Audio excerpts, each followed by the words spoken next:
ॐ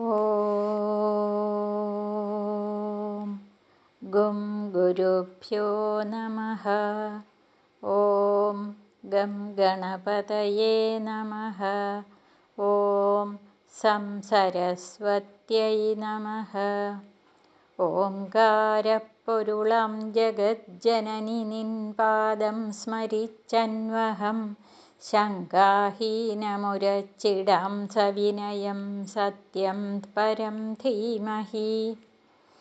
കൂജന്തം രാമ രാമേതി മധുരം മധുരാക്ഷരം ആരുഹ്യ കവിതാശാഖാം വന്ദേ വാൽമീകികോകിലം. രാമായ രാമഭദ്രായ രാമചന്ദ്രായ വേധസേ രഘുനാഥായ നാഥായ സീതായ പതയേ നമഃ.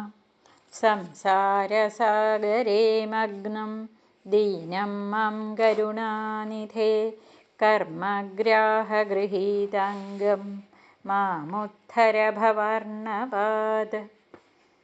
ഓം ശ്രീമദ് വാൽമീകി രാമായണം പാരായണം. യുദ്ധകാണ്ഡം 58-ാം സർഗം. പ്രഹസ്തവധം. തതഃ പ്രഹസ്തം നിര്യാന്തം ദൃഷ്ട്വാ ഭീമപരാക്രമം ഉവാച സസ്മിതം രാമോ വിഭീഷണമരിन्दമഃ. കയേഷ സുമഹാകായോ ബലേന മഹതാവൃതഃ ആചക്ഷ്വമേ മഹാബാഹോ വീര്യവന്തം നിശാചരം. രാഘവസ്യ വചഃ ശ്രുത്വാ പ്രത്യുവാച വിഭീഷണഃ യേഷ സേനാപതിസ്തസ്യ പ്രഹസ്തോ നാമ രാക്ഷസഃ. ലങ്കായാം രാക്ഷസേന്ദ്രസ്യ ത്രിഭാഗബലസംവൃതഃ വീര്യവാനസ്ത്രവിച്ശൂരഃ പ്രഖ്യാതശ്ച പരാക്രമേ. തതഃ പ്രഹസ്തം നിര്യാന്തം ഭീമം ഭീമപരാക്രമം ഗർജന്തം സുമഹാകായം രാക്ഷസൈരഭിസംവൃതം. ദദർശ മഹതീ സേനാ വാനരാണാം ബലീയസാം അതിസഞ്ജാതരോഷാണം പ്രഹസ്തമഭിഗർജതാം. ഖഡ്ഗശക്ത്യുഷ്ടിബാണശ്ച ശൂലാനി മുസലാനി ച ഗദാശ്ച പരിഘാപ്രാസാ വിവിധാശ്ച പരശ്വഥാ.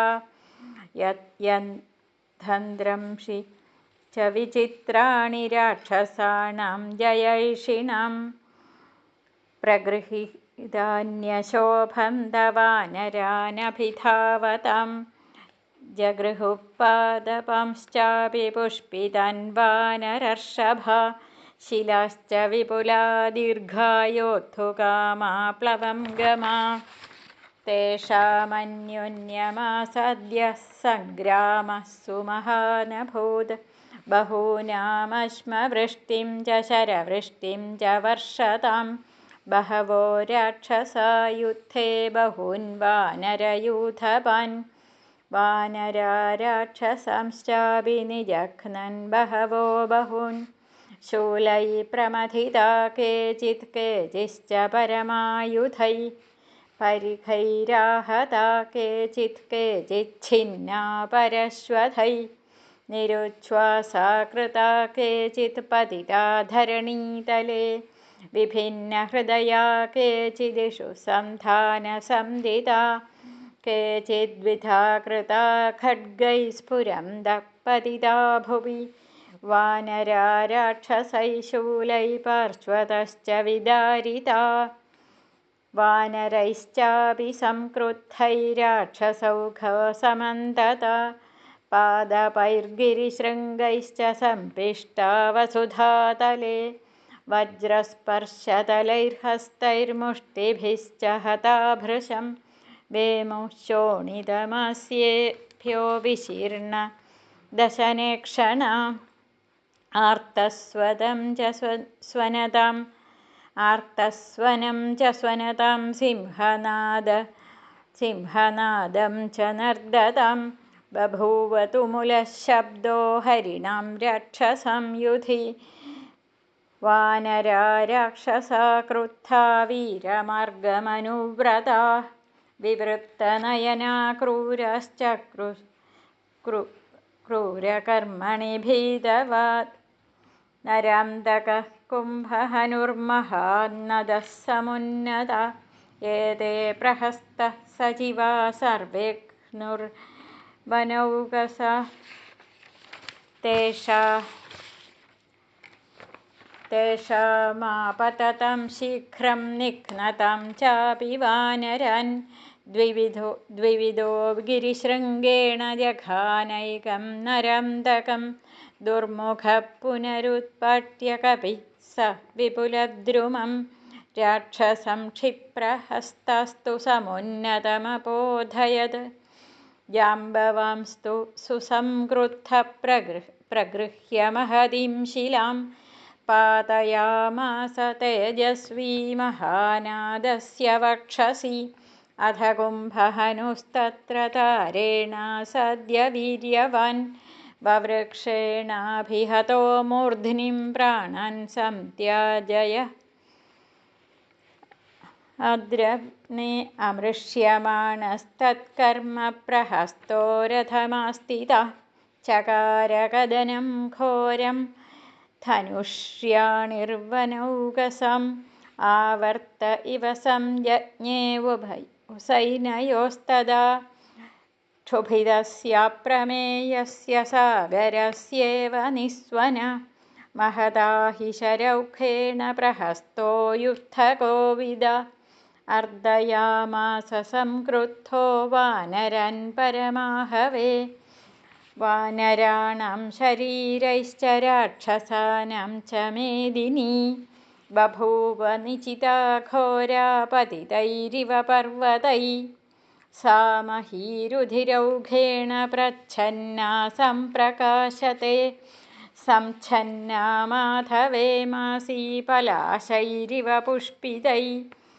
हतवीरौघवप्रं तु भग्नायुधमहाद्रुमं शोणितौघमहातोयां यमसागरगामिनीं यकृत्प्लीहमहापङ्गां विनिकीर्णां दशैवलां भिन्नकाया शिरोमीनामङ्गा अवयवशाद्वलाम् गृध्रहंसगणाकीर्णां कङ्कसारससेवितां मेदभेन समाकीर्णामार्तस्तनितनिस्वनां तां का पुरुषदुस्तारां युद्धभूमिमयीं नदीमिव घनापाये हंससारससेवितां राक्षसाः कपिमुख्यश्च तेरुस्थां दुस्तरां नदीं यथा पद्मररोध्वस्तां नलिनीं गजयूथपा ततः सृजन्तं बाणौघान् प्रहस्ते स्यन्दनं स्थितं ददर्श तरसा नीलो विनिघ्नन्तं प्लवङ्गमान् उद्धृत इव वायुखे महभद्रबलं बलात् समीक्ष्याभिद्रुतं युद्धे प्रहस्तो वाहिनीपति रथेनादित्यवर्णेन नीलमेवाभिदुद्रुवे स धनुर्धन्विनं श्रेष्ठो विकृष्य परमाहवे नीलाय व्यसृजद्बाणान् प्रहस्तो वाहिनीपति ते प्राप्य विशिखा नीलं विनिर्भिद्य समाहिता महीं जग्मुर्महावेगारुषिता इव पन्नगा नीलः शरैरभिहतो निशितैर्ज्वलनोपमै स तं परमदुर्धर्षमापतन्तं महाकपि प्रहस्तं ताडयामास वृक्षमुत्पट्य वीर्यवान् स तेनाभिहतः क्रुद्धो नदन् राक्षसपुङ्गवा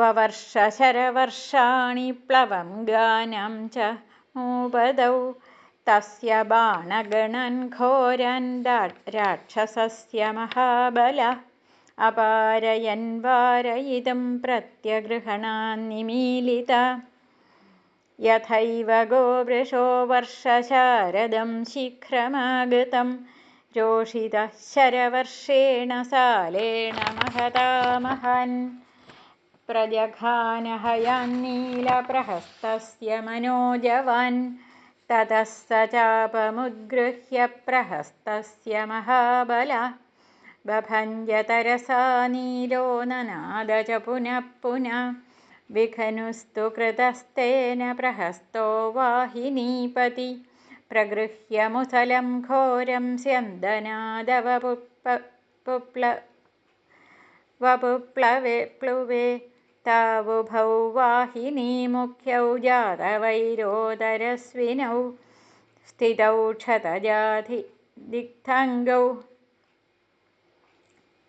प्रभिन्नाविव कुञ्जरौ उल्लिखन्तौ सुतीक्ष्णाभिदंष्ट्राभिरितरेतरं सिंहशार्दूलसदृशौ सिंहशार्दूलचेष्टितौ विक्रान्तविजयौ वीरौ समरेष्वनिवर्तनौ काङ्क्षमाणौ यशप्राप्तुं वृत्रवासवयो समौ आजथान तदा नीलं ललाटे मुसलेन स प्रहस्तपरम यत्तस्तस्य सूत्रावशोणितं ततः शोणितदिग्धङ्गप्रगृह्य मुसलं महद् प्रहस्तस्योरसि क्रुद्धो विससर्ज महाकपि समाचिन्त्य प्रहारं स प्रगृह्य मुसलं महद्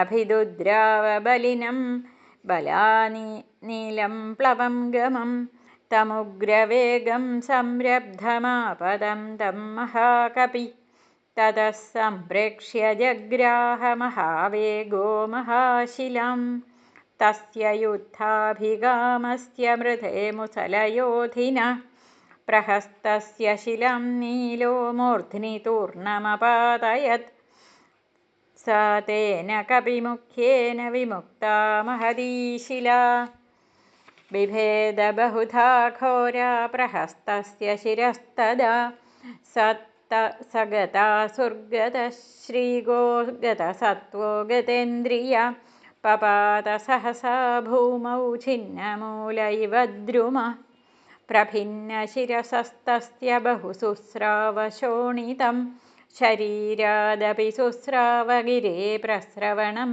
यथा हते प्रहस्ते नीलेन तदकम्ब्यं महद्बलं राक्षसामप्रहृष्टानां लङ्कामपि जगामः न समरे स्थातुं निहते वाहिनीपदौ सेतुबन्धं समासाद्य विकीर्णसलिलं यथा हते तस्मिंश्च मुमुख्ये राक्षसास्ते निरुद्यमा रक्षपतिगृहं गत्वा ध्यानमोगत्वमास्थिता प्राप्ता शोकार्णवं तीव्रं निस्संज्ञा इव ते भवन् ततस्तु नीलो विजयी महाबलप्रशस्यमानस्वकृतेन कर्मणा समेत्य रामेण सलक्ष्मणेन च प्रहृष्टरूपस्तु बभूव यूथप।